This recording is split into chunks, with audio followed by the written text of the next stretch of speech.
at humayo tayong taglay ang kapayapaan upang ang Panginoon ay mahalin at paglingkuran. Sabay-sabay, salamat sa Diyos, purihin ng Diyos, palakpakan natin ang Diyos. Blessing ko kayo, kayong dalawang magkasama. Sino yun? Nasaan yung mag-birthday?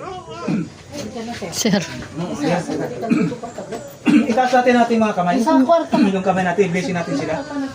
Kayo, gano'n kayo. Kami naman mag-blessing sa inyo, ha? Sa mag-asawa, sa pamilya Contreras, sa may birthday, i-blessing natin sila. Pumiling kayo. Pagbabasbas at paghingi ng pagpapala para sa mag-asawa, pamilya, sa bahay na ito at sa may birthday ngayon. Pagpalain mo po sila, Panginoon. O Jesus ko, Diyos ko, Heso Kristo, Fuhum Paternum, Fuhum Diyos, i Gloria. Alleluia, Jesus. Amen. Sa ngalan ng Ama at ang Anak ng Espiritu Santo. Amen. Mamaya tayo kakanta ng happy birthday. Sige, magdasal tayo na sa iyong